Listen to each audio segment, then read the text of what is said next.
just for a little icebreaker, Laura Riley is going to begin a poll.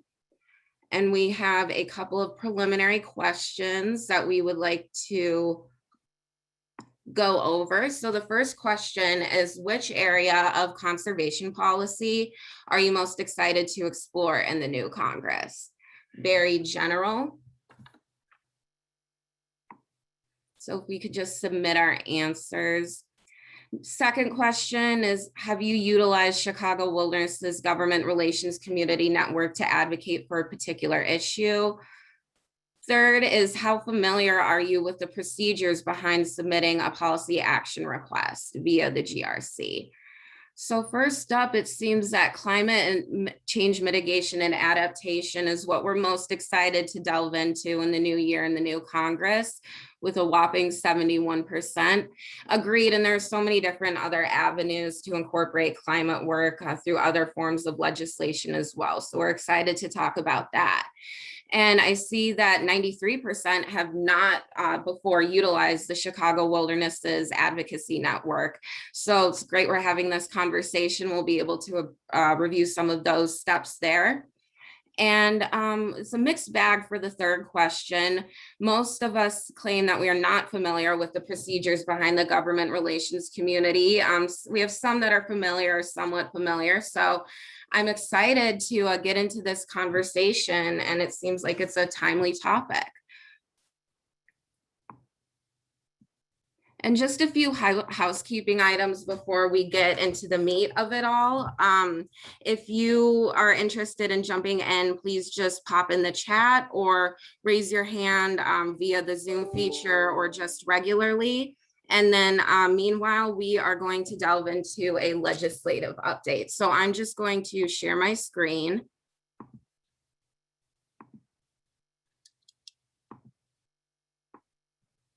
Bear with me. Oops, apologies.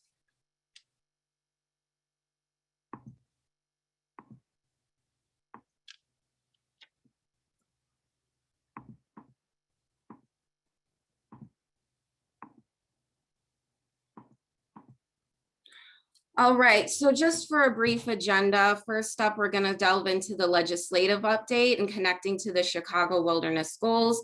And then Maria and Laura are going to take over to review GRC procedures and processes to just familiarize ourselves with everything that's involved. And then we are going to close it out with a round robin discussion. So we put together a legislative update that basically reviews the different policies that are currently circulating in the federal realm and then also at the state level locally. And these are goals that we've been able to connect with our 7 CW objectives. And so to kick it off, we're going to talk about healthy lands. So many of you maybe have probably heard about the 30 by 30 initiatives, which stems from a national and global goal of conserving 30% of our country's lands and waters by 2030. Now, this comes from an earlier 2010 agreement from the UN Convention on Biodiversity. And on January 27th, President Biden enacted an executive order that directed the Interior Secretary, the USDA Secretary, Commerce Secretary, and along with the Chair on Environmental Quality to submit a report within 90 days to a larger task force on how such a goal would come to fruition.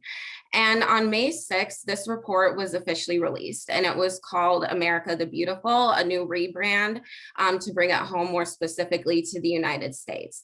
This plan lays out how the US would reach these goals. And especially here in the Midwest, it's important to figure out how working lands and agricultural lands will fit into the equation.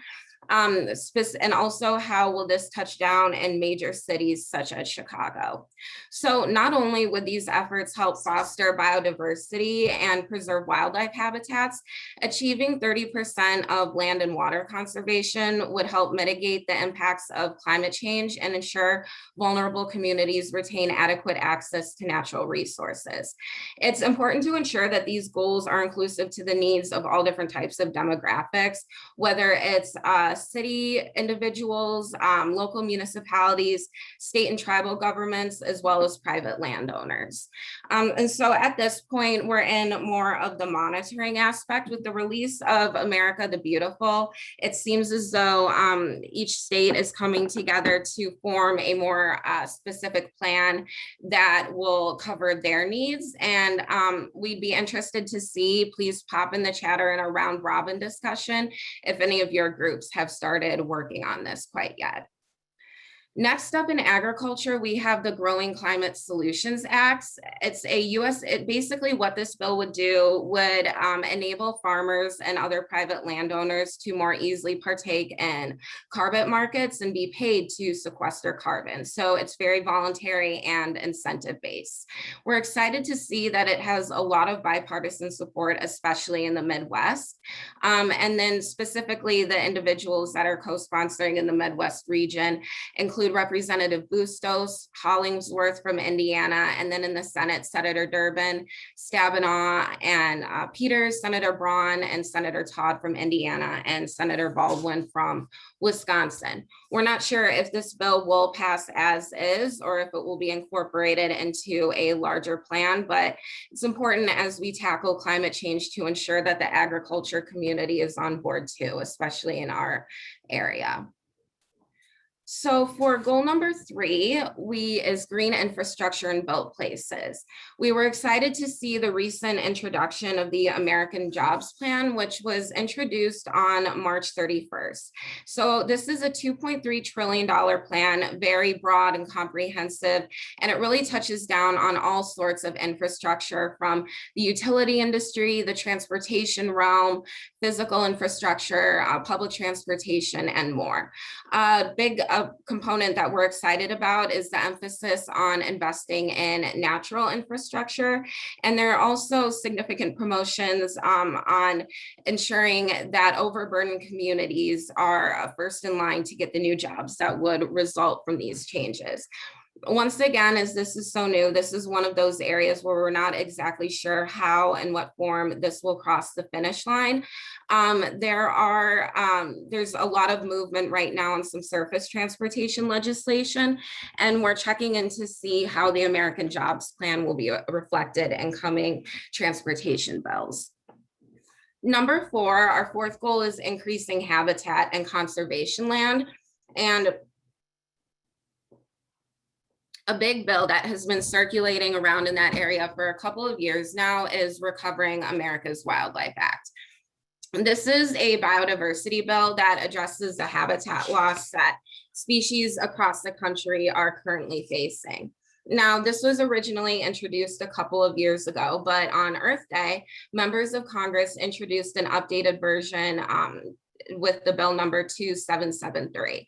And the way this bill approaches it is that it would partner with local state wildlife efforts to bolster the habitat of threatened or vulnerable species. And it is also led by Congresswoman Dingell of Michigan. And in the Illinois, we have Congresswoman Schakowsky signed on. This is a bill that really garners a lot of bipartisan support. It was very recently introduced. So we expect to see more and more co-sponsors from both sides of the aisle jumping on in the coming weeks, and hopefully it will be able to move through committee shortly after. For goal number 5, we wanted to talk about nature access and benefits of people. So in the summer of 2020, we finally passed the Great American Outdoors Act, which would permanently and totally fund the Land and Water Conservation Fund. This was a milestone conservation victory. Just a little bit of background. LWCF funds come from offshore drilling revenues, and these funds are appropriated to strengthen outdoor recreation access in our parks and preserves across the country. It can be funded up to $900 million per year, but unfortunately it has been historically underfunded with those funds being appropriated elsewhere. So we were excited to see that funding being permanently solidified by final passage of the Great American Outdoors Act. A particular program in LWCF that we think has a lot of potential to touch down in the Chicago wilderness region is the Outdoor Recreation Legacy Partnership program. This program establishes new stateside supporting fund to LWCF. It's relatively new and it was established in 2014. And this program addresses inequities in access to outdoor recreation opportunities in cities. Communities are eligible based on their population density according to the Census Bureau. And the 2021 focus of LWCF, especially with all of this new funding, will be implementation and working with state agencies to adjust to increased funding amounts. Implementation of LWCF is largely based upon your state's lead agency. And due to fiscal constraints, the current status of enacting this new funding in Illinois is touch and go at the moment. Budgeting issues have also led to the sweep of Illinois' OSLOD program, which stands for the Open Space Land Acquisition Program. And this provides grant for the development of parks. It's very similar to LWCF, although they are not the same program. So I want to make that differentiation right there. So while the situation is still developing, it is something to monitor and keep in mind as we move forward and how best to apply these types of programs to open space here in Illinois, especially. In the climate sector, there are so many bills circulating at the moment, but we wanted to focus on something that is very comprehensive and all-encompassing. The Clean Future Act is something to keep your eye on. It stands for the Climate Leadership and Environmental Action for Our Nation's Future Act. This was reintroduced at the beginning of March by House Energy and Commerce Committee leaders. Congressman Rush is a leading co-sponsor of this, and this bill sets a national goal of achieving a very ambitious 50% reduction in greenhouse gas emissions below 2005 levels by 2030 and a net zero target by 2050. It also would enact a nationwide clean energy standard that would require electricity providers to use 80% clean energy by 2030 and 100% by 2035. The third component of this is it would also improve building codes that would require all new construction to be zero energy ready buildings, by 2030. And it also addresses environmental inequities and environmental justice by ensuring that well-paying jobs are part of this clean energy transition, especially to those communities who have been most overburdened. So this bill is gaining some more and more support in the Midwest, including Congresswoman Kelly, Congresswoman Schakowsky, and in Michigan, Congresswoman Dingell, once again. So while we're not sure if this bill will pass exactly as it is, we do expect that certain components of this bill will be retained in coming climate legislation. And we are also wondering in those future versions if there will be room to strengthen Republican support for it as well. So that's a very high level overview. And with that, for our seventh goal, we are going to discuss aquatic resources with Maggie Solis. Maggie, if you would like to give a few sentences of introduction for yourself and take it away. Yeah, I'm Maggie Solis. I am employed by RES, which is Resource Environmental Solutions, which is a large national restoration company. Formerly, we were just purchased by Applied Ecological Services, was just purchased by RES. I have been with that company for quite some time. I'm also on the Kane DuPage Soil and Water Conservation District as a board member, and recently have been elected at the state level to the Association for Illinois Soil and Water Conservation Districts.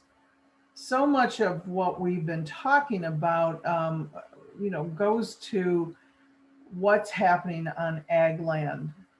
As we've been saying all along, a lot of the initiatives that have been taken have been good up until this point. And the reason they've been good is that we've been able to prove the science. We know what actually works. We know the successes, and if there's failures, hopefully we've been learning from them. But if we're going to address any of these issues, climate change, water quality, the equity, we have to turn to the ag community, because ag land is the biggest stakeholder, not only in the state, but across the country.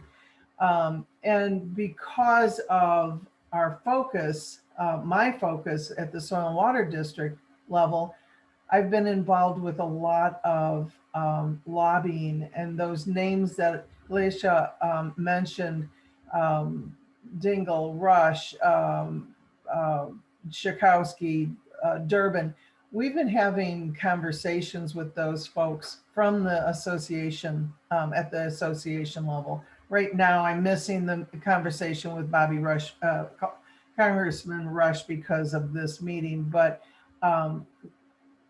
what I am really impressed with is the amount of lobbying that is going on behind the scenes. One law in particular, that it's the Senate Bill 2474, House Bill 1792, and that is to increase the funding for the Partners for Conservation Fund. That is set to sunset on July 1 this year.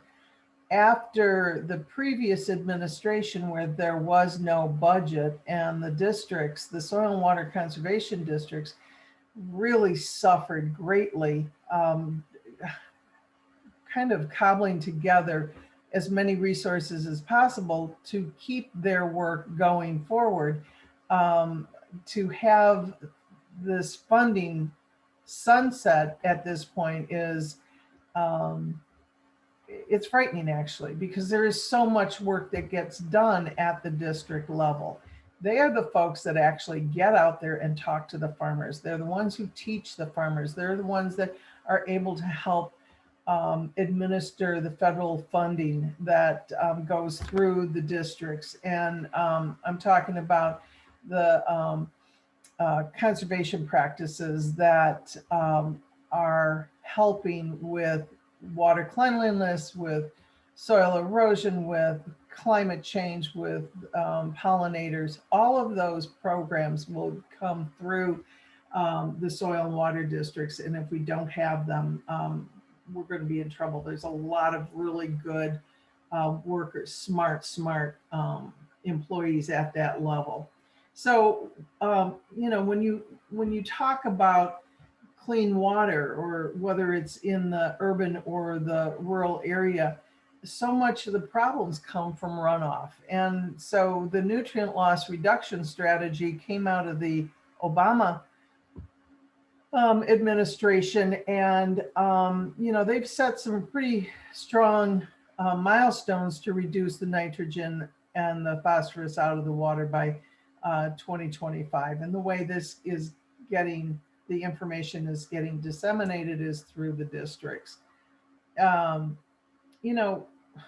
always like to bring it down to a level that folks can understand, and that level is, if we don't have clean water, obviously we have issues with drinking water and all the needs of living in a community.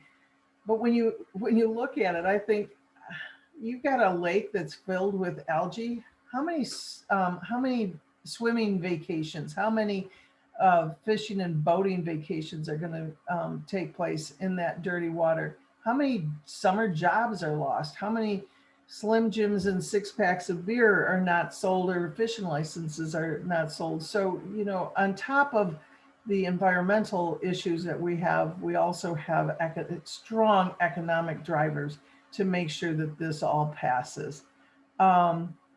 This is not something that we are doing on our own. You can see by the list of the folks that are listed down there, from academic and not-for-profit organizations, state agencies, wastewater treatment organizations. They're all involved with trying to get this effort approved, and so that there's fundings in order to continue the work that we're doing. Any questions?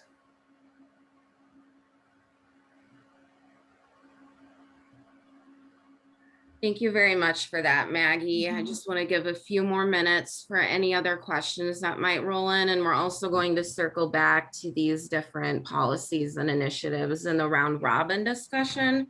But if there aren't any questions, we can move into the next portion of the cafe, which I will hand over to Laura and Susan. Is Susan on the call?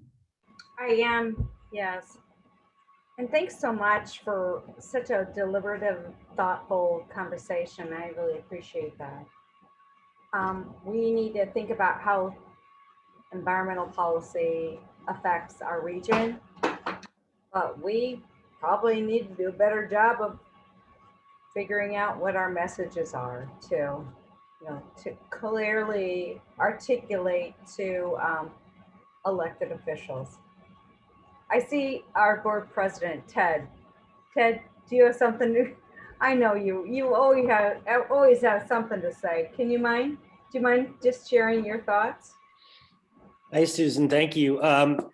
Yeah, I think this is really good. I like how you've all have tied the goals to the legislative actions and proposals that are going on. I think that's really helpful. And I also wonder if maybe the next step isn't a way to sort of cohese this presentation so that, that stuff could be packaged and easily accessible with links to the legislation and other things. I don't know if that's upcoming, but this seems way on base to me and exactly what is going on. So thank you for this. Ted, you're just bringing up why we should probably collectively pull some ties together, and how can we do that better? We've been working pretty collectively.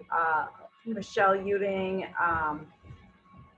Alicia, kind of her predecessor, and Maria, about trying to figure out how the website is more facilitated.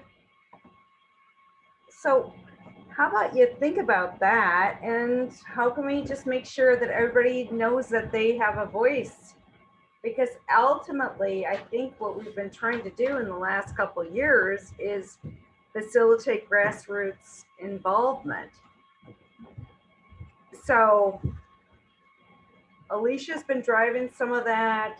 So has Laura, Maria on the technical side, but I'm really, really open to all that. Please help us figure it out.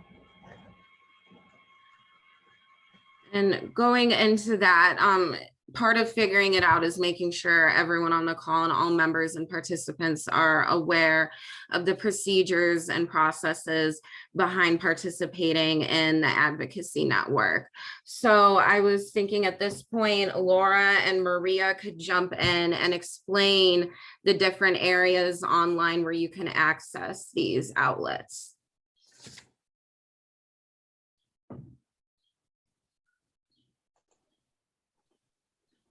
So, Laura, do you want to start with the policy request form, and then I'll move on to the other stuff? Sure. So on our website, there is a page for advocacy and awareness, and we've taken the issues, the priorities and principles document, and made it into a form that that members can use to submit the areas that they're working on, that they're focusing on, that they would like to raise to the attention of the Chicago Wilderness community. So this form is a drop-down box that you're able to fill out, and you are able to put in which area it affects. You can put the bill number, you can put the link, and then you can put the action that you're requesting. We've identified a variety of specific actions that Chicago Wilderness can provide.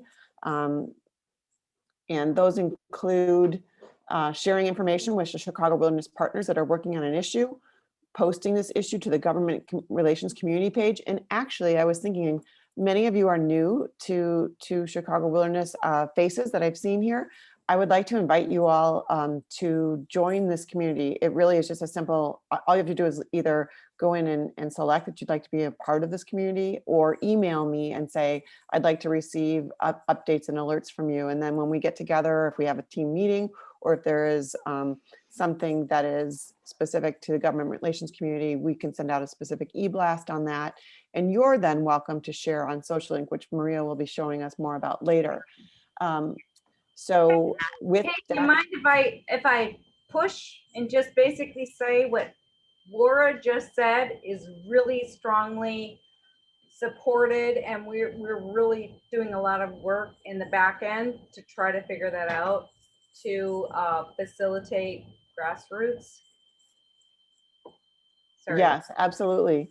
So when we receive this form, once you submit the form, it's sent to Alicia, Susan, Michelle, and I, and we're able to sort of process that form. It comes in just right immediately to our inbox, and then we're able to sort of look at what actions were requested, what based on the information provided, and the timeliness, what we can actually support and do, and then we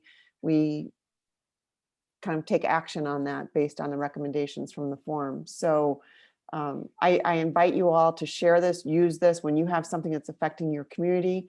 As you can see, we work in the 4-state region. We work in Wisconsin, Indiana, Illinois, and Michigan. We want to make sure that we're representing all of our partners through that work. And we want to be sure that people know that this is a resource that's available to us. We also want, if you have other colleagues and other organizations that you want to invite to be a part of this and join and share this forum, please let them know it is only available to Chicago Wilderness members, but by becoming a member, we can help amplify your voice and find ways to get the word out about the issues that you care about and that you're dealing with in your community and in your region. Let's see, so did I miss anything? I think we are. Can I just give a plug for how easy and how quick it happens?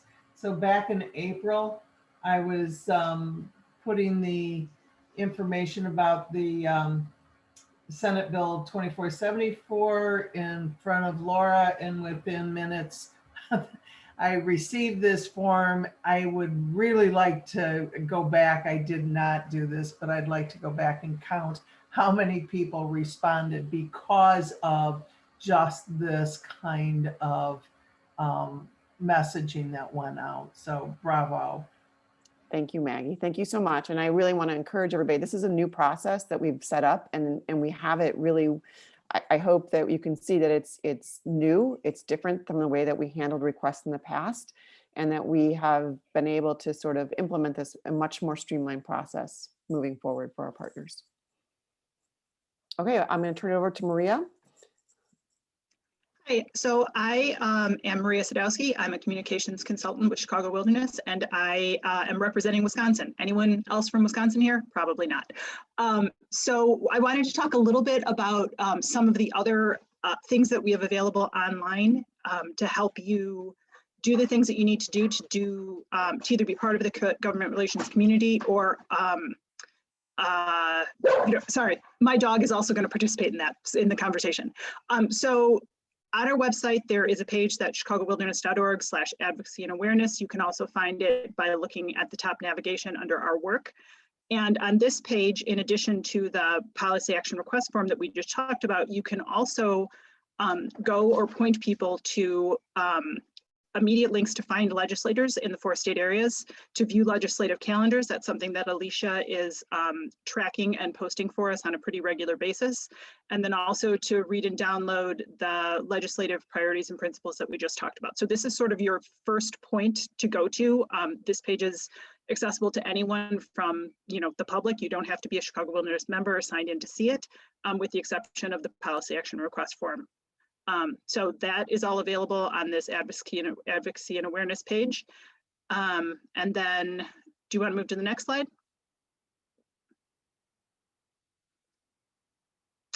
So I don't know that very many people are going to be familiar with Social Link. It is an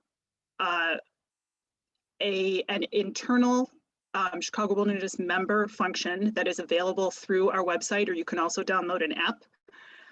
And it is honestly a slightly clunky format, but it is a place where Chicago Wilderness members can get in touch with each other, and where the government relations community in particular can connect up with each other and share information. So the way that you get there from our homepage is to click on this link at the top called Social Link Portal, or also, like I said, you can download the app and get it there. Do you want to move ahead? I want to actually chime in here. If your organization is a member of Chicago Wilderness, but you are not currently a member and not receiving our newsletter, or have your own login to the portal, I can help with that. All I have to do is create a membership portal access for you. Please email me. I'm going to put my email here in the chat, and you can just send me your name and your email and your organization, and I will create that membership portal login for you, so you'll be able to do this. I wanted to emphasize that you can share anything directly to Social Link. It does not have to go through us. So if you are working on something and you want to get it out, it can go directly to the Social Link portal. The other avenues that we talked about, like doing an e-blast, which is going out to all of our membership and all of our mailing list, that is a different process, but this is an internal system that you are welcome to use to freely share information on, and connect and share and connect and learn from other people within Chicago Wilderness. And Laura, do Sorry. you just want to restate about the fact that if an organization is a member, then the staff people who work there are also members? Yes, exactly. So, you know, we can have as many staff people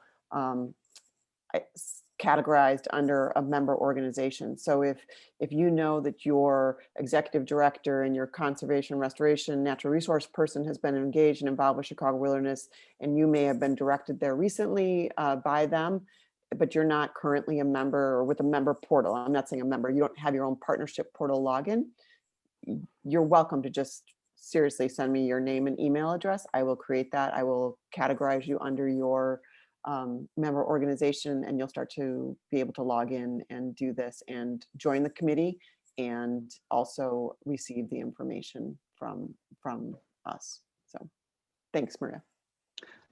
So again, so this is looking at this internal Social Link member portal that you get to from our homepage. And there are a lot of things that can be done here. And like I said, this is not the greatest interface, but we're going to work with it. And, you know, we hope people use it, and hopefully by using it, we'll be able to figure out ways to make it better for you. So my arrow up here has drifted slightly sideways, but the way that you find groups like the government relations community is by clicking on the groups tab. Also from this page where you log in, there's two things that I think are helpful. There's a My Feed function. And just like any other news feed you follow, like Twitter or whatever, you can actually go to here, go to My Feed, and you can see my windows open up there, and it's asking me what's going on today. So you can post anything that's happening, jobs, information you're curious about, questions you want to ask of other people, and that shows up in everyone else's feed. Again, this is internal to people who are Chicago Wilderness members, so they, you know, you have to be logged in to see it.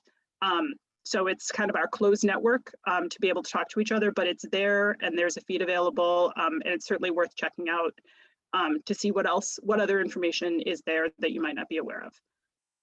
Can you go to the next slide?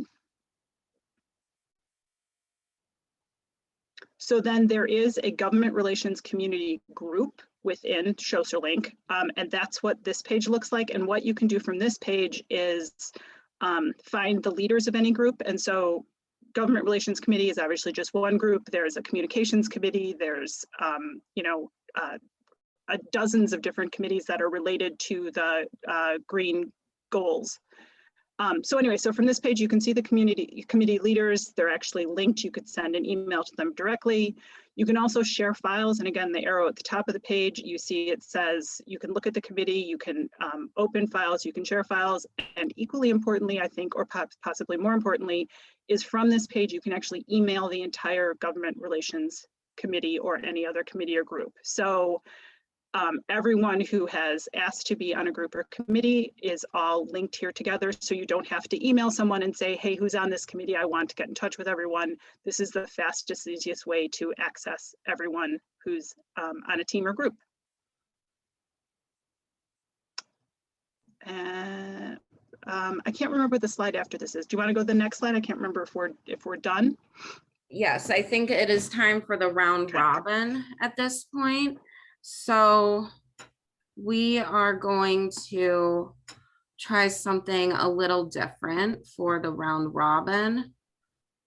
We are going to use a software called Mentimeter, and I'm not sure if anyone has used Mentimeter before, but basically it's a much more interactive way to just share ideas and perspectives on a virtual call. So whether it's using your smartphone or just opening another tab on your tablet, if you could go to menti.com, that's MENTI.com, and use the code above 5065 and begin typing in your answers, and they should all appear on the screen in real time.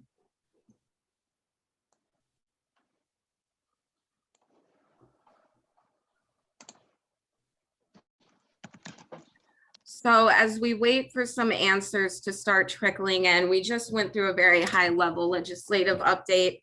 Is there anyone who would like to take the floor and talk about an initiative that their group is working on or that they're excited to work on? One popped in with climate, not sure who that was, but.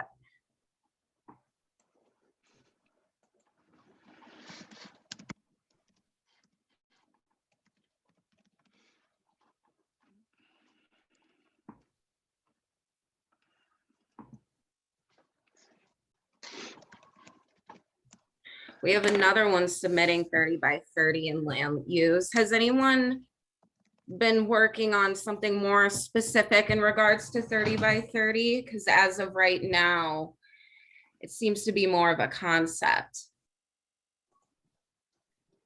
Yes, Ted.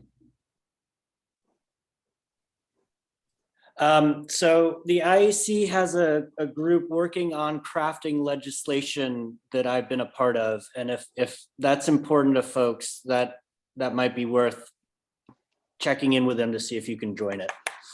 Because it's really helpful in terms of what we're trying to do in Illinois, and they're doing an okay job of seeing what's going on nationally.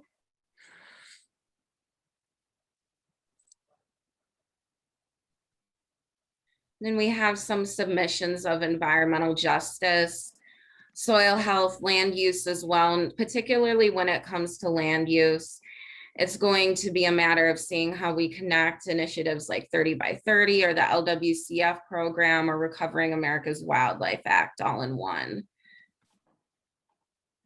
Not sure who submitted climate legislation by divested communities, but I would be interested to hear more about that if that person wanted to take the floor for a moment and say a few words. Hi, this is Erica Nanton. I'm the manager of governmental affairs at Open Lands, the new manager of governmental affairs at Open Lands. It's so good to meet you guys. Yeah, I don't know, it did it weird because I actually put access to land by divested communities, but it put the word underneath environmental justice, but it's all the same. I think when I was hearing and also my 1-year-old's joining us, so he'll join with the puppy. So I think one of the things that really came to mind for me when we brought up access to land, and even the example that was given about boating trips and things like that, and how that impacts the economy. I think about my community. I'm on the south side of Chicago near Auburn Gresham, and I'm in Bobby Rush's district, but that's not necessarily like a lived reality for a lot of the community members over here to have those types of experiences during the summertime or even at all. And it's not yet been inculcated into the culture as a norm, particularly for our children. They don't typically get those types of opportunities. So I wonder how we can maybe add in programs that incorporate field trips, more things that give especially our youth, access to this at an early age so that it becomes a normal thing and as they go into adulthood, so that the next generation in my community can have a much more deeper connection to the land and the usage of the land and the respect for the land, so that when we roll forward these different initiatives, they get utilized in a real way, in a helpful way. So that's kind of my thoughts. Thank you for that. I really appreciate you jumping in with that. And for me as well, that's why when it comes to programs like LWCF that have typically favored more communities with more open spaces, more rural communities, I'm excited to see those programs such as, I want to make sure I get the acronym correctly because I never seem to be able to get it proper for this one, but it is the Outdoor Recreation Legacy Partnership Program, because that specifically addresses city communities. And so I'm hoping that as we move forward and we continue these conversations about environmental justice and equitable access, that especially as the state, we're able to figure out all the nuances of that program. Great, thank you so much. Michigan lakefront was another interesting one. There has been some rampant erosion issues that have been addressed more at the local level, but not so much at the federal level. So if anyone wants to speak to that or any of these others, please do. But then I think it's time to move on to the next question. Anyone? Last call. All right. One moment. Let me stop sharing. Apologies.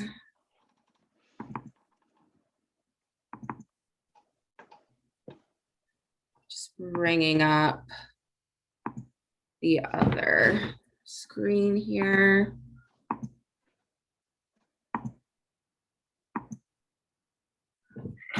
So once again, if you could please go to menti.com and use the code above. So do you have any feedback as to how the GRC can streamline our submission process to be more inclusive? Going off of what Erica said, I think her comments about the need to focus on access in certain overburdened neighborhoods really helps begin that conversation. But from a logistical standpoint as well, what can we do in the submission process to make it more efficient and accessible for all different groups?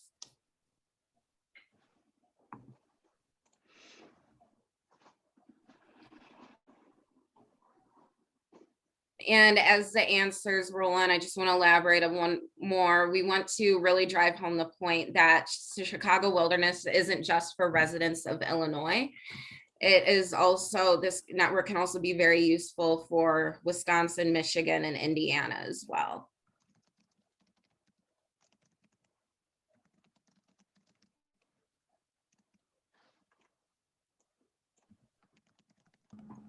While people are entering their answers, can I ask a question about this?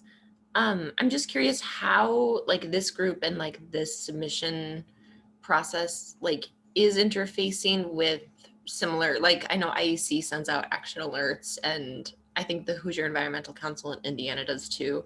And just like, will those feed into this automatically? I don't know if they're members of CW.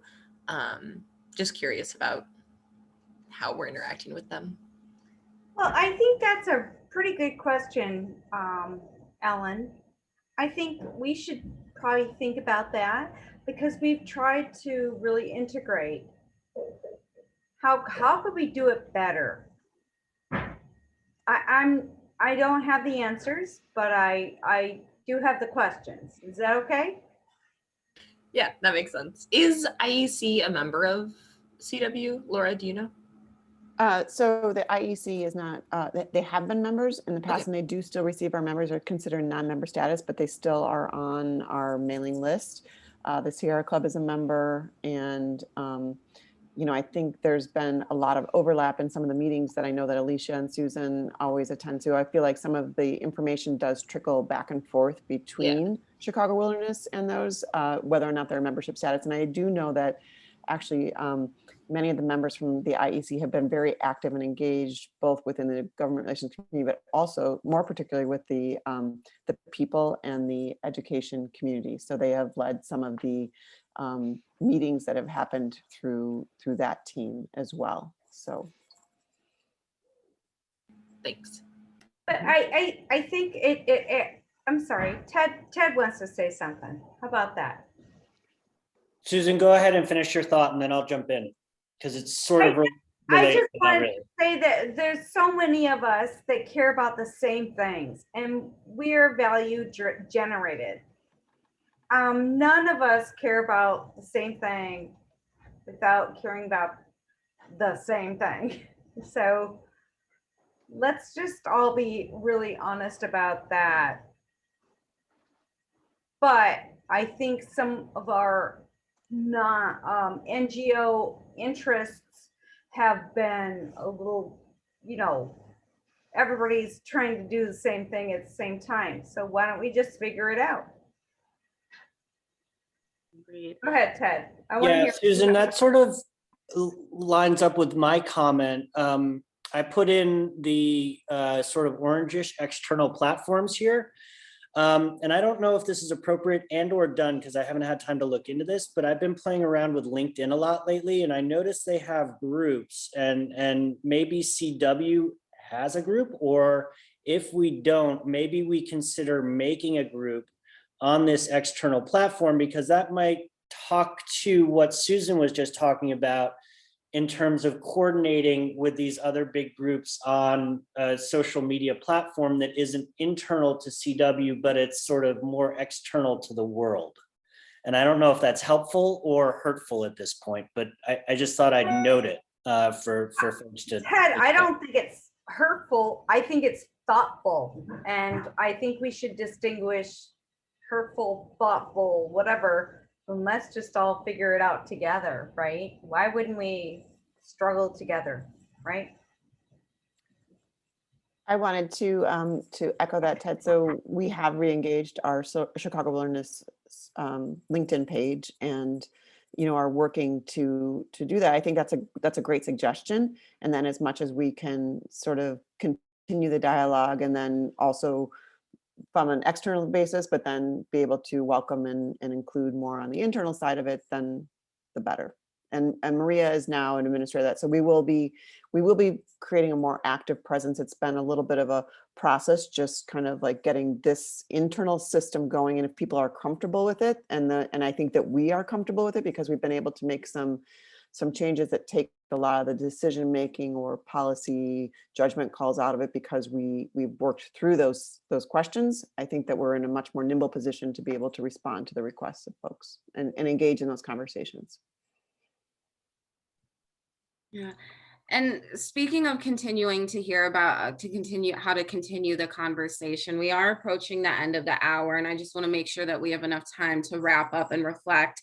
So are there any specific thoughts in the group about how to best continue the conversation, whether it's with further cafes like we're having here, or maybe further like a newsletter type of communications? What are we all thinking here?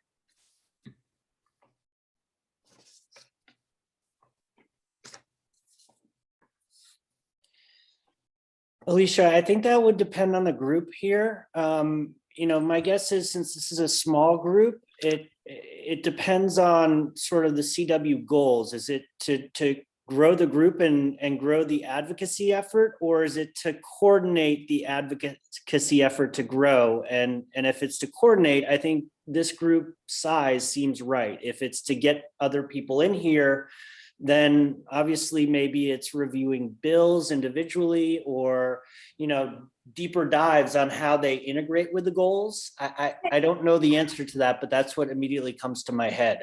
Okay, so I know you're a thinker, Ted. I know you're a thinker. Let me push, okay? Because we like that, right? Yeah, go ahead.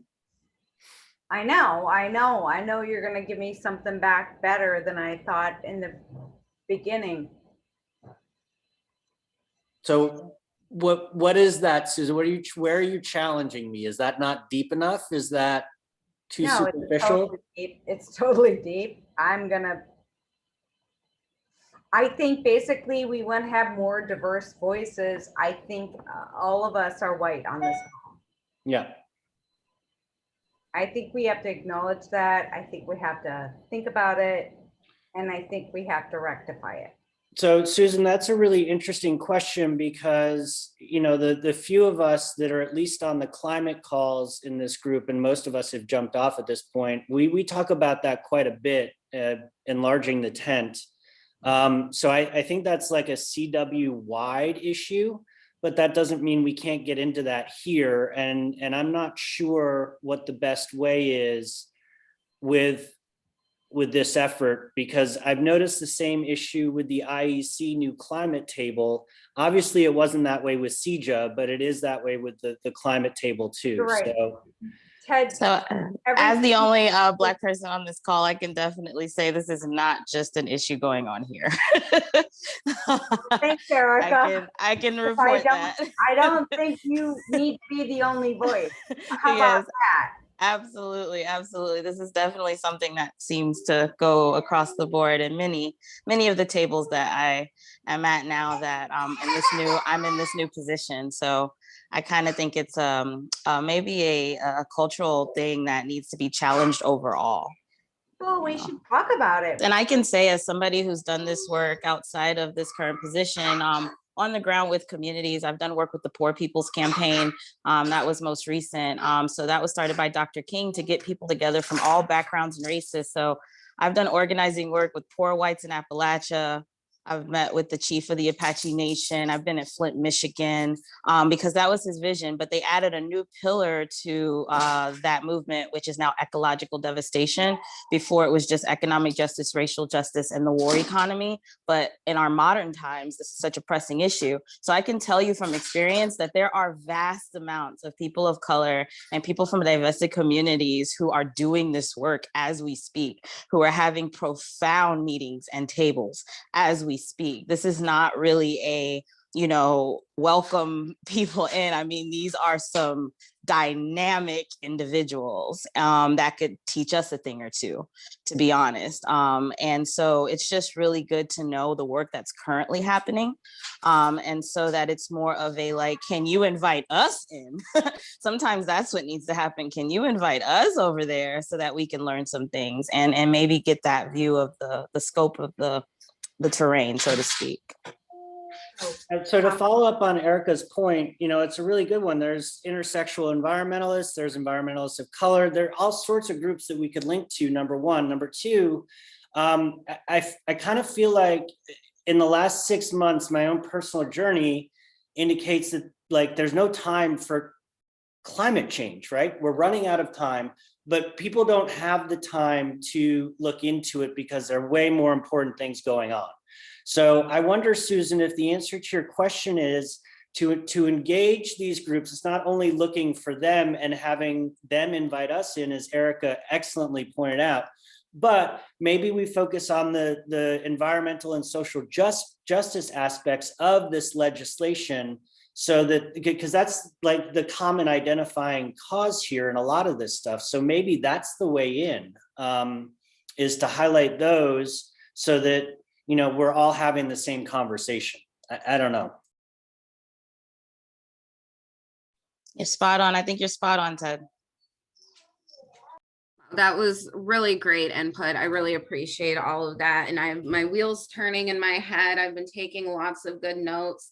The government relations community coordinators will be connecting to discuss all of this and likely reaching out to many of you. We will also be following up with some external links that further expound upon the bills that we discussed today.